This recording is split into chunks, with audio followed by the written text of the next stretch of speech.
Real estate investing is one of the greatest ways to build your personal wealth. And if you've ever thought about becoming a real estate investor, then you need to watch this video. We're gonna share how we purchased almost $4 million worth of real estate in just 10 months.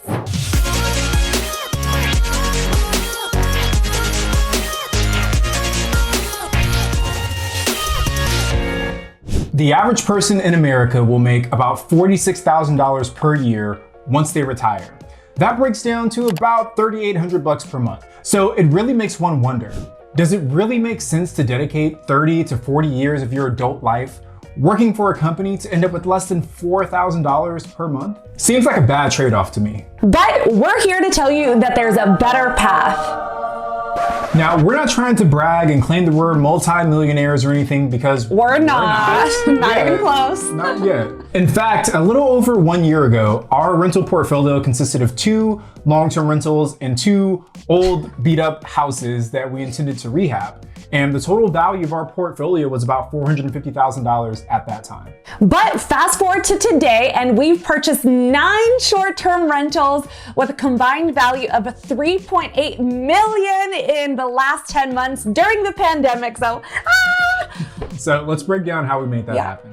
So let's start with a quick timeline. We purchased our first short-term rental in August of 2020. Our second short-term rental was purchased about a month later in September of 2020. And we wrapped up 2020 by purchasing our third in December of that year. And our fourth short-term rental came right after in January of 2021. Great way to start the year. And our short-term rental number 5 came in February. And then we had a very busy April. We closed on properties 6, 7, and 8 all in that month. So we took March off, and then we're really heavy in April. Very stressful time during that time, right? And then most recently we had number 9 close in May. So we've literally closed on a property in almost every single month since we made the transition to short-term rentals last summer. So let's get into the steps we took to actually make this happen. All right, step number 1 is we saved our money. In fact, we saved a lot of our money. Most people, as they progress and climb the corporate ladder, get raises, they allow their expenses to increase just as fast as their income does. So we did our best to fight this. If our income increased by 10% through raises or promotions or new jobs, we tried to keep our expenses flat, or if they did increase, then they only increased by like 5%, right? So I'm making up numbers here, but you get the gist of what it was we were trying to do. And as we did this over time, we got to a point where we were able to save the majority of our income. Now, believe me, we wanted to splurge just like everyone else does. I literally had to stop myself from buying a Tesla at one point because I was this close. I stopped him. True.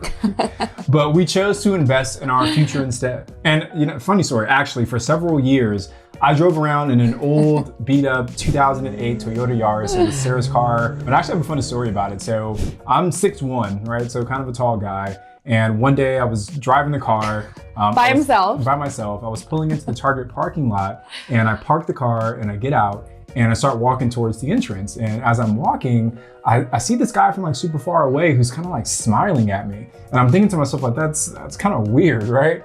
And once we finally get close enough to each other to where we can speak, he looks me dead in my eyes, laughing, and says, "Ha ha ha, man, you're way too big for that car." Bruh. And I didn't even know how to respond to that. I just kind of like giggled and mumbled something under my breath, like, yeah, I know, right? The car also made this really loud screeching sound anytime you started it. So I literally had to keep a can of WD-40 with me so I could spray the bells before I started the car. So good times. So point of all that is to say that we stuck to a budget, we saved our money, we drove this car we didn't want to drive, and we worked our butts off in our W-2 jobs so that we could continue to get pay raises and promotions. So once we had a good chunk of cash saved up, that's when we finally felt ready to invest and scale quickly. Step number 2 was leveraging partnerships.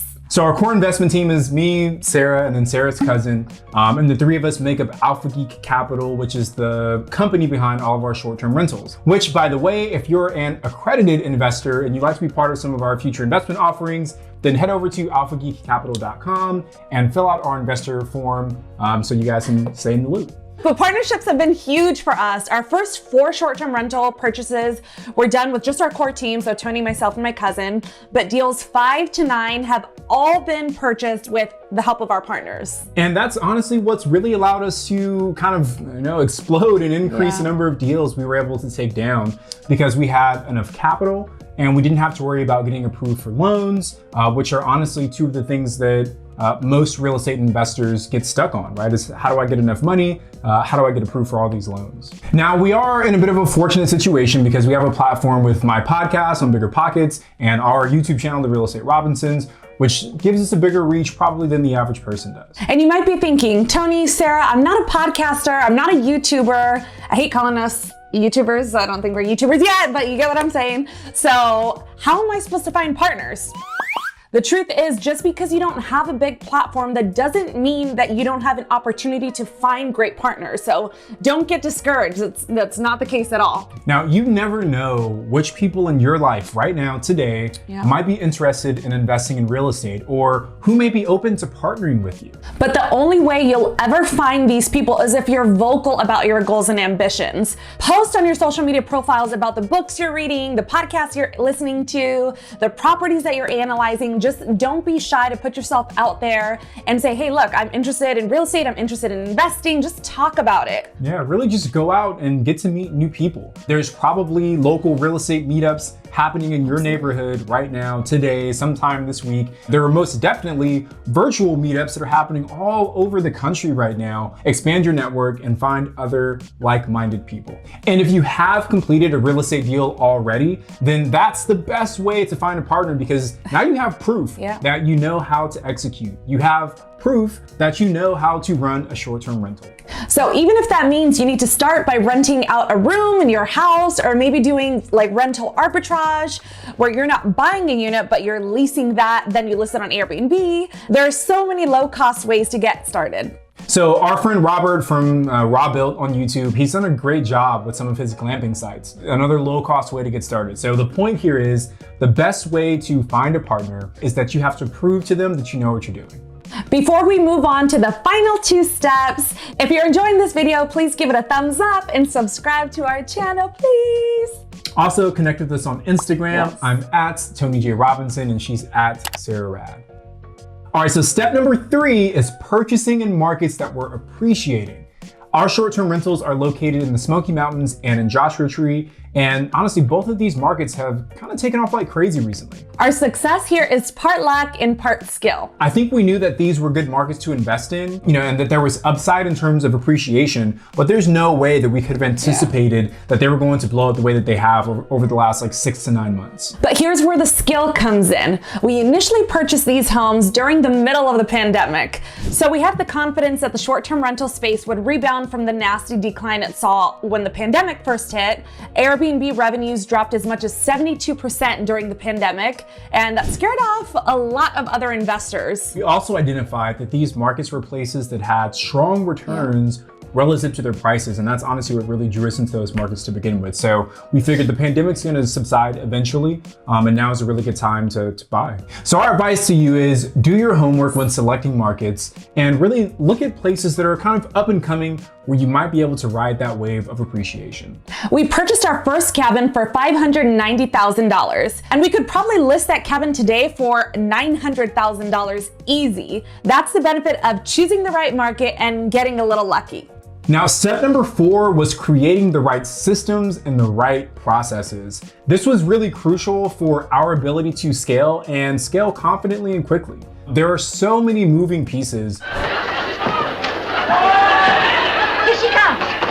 to successfully purchasing and launching a short-term rental. And we've, kind of broken everything along the way to know what works and what doesn't. And even if you have capital, and even if you have the funding, and even if you have the deals, you're not going to want to scale because you're going to be so stressed out by having so many properties to set up and manage and all this and that in such a short period of time. So we have systems for how we set our properties up And we have systems for how we manage our properties. We honestly even have systems for how we bring partners in onto these deals. So we really doubled down on getting the right systems in place. But don't get it twisted. It took us time to get these systems in place. And we're honestly still refining these systems as we go, but we have learned a lot. And each time we purchased and launched a new short-term rental, we would try and identify what we needed to improve on. Like, hey, we forgot to add trash cans to the list of, household startup items. Yeah, or expenses. Different expenses, things like that. Like, hey, we forgot to account for the pergola that we set up at all of our Joshua Tree properties as a line item expense. So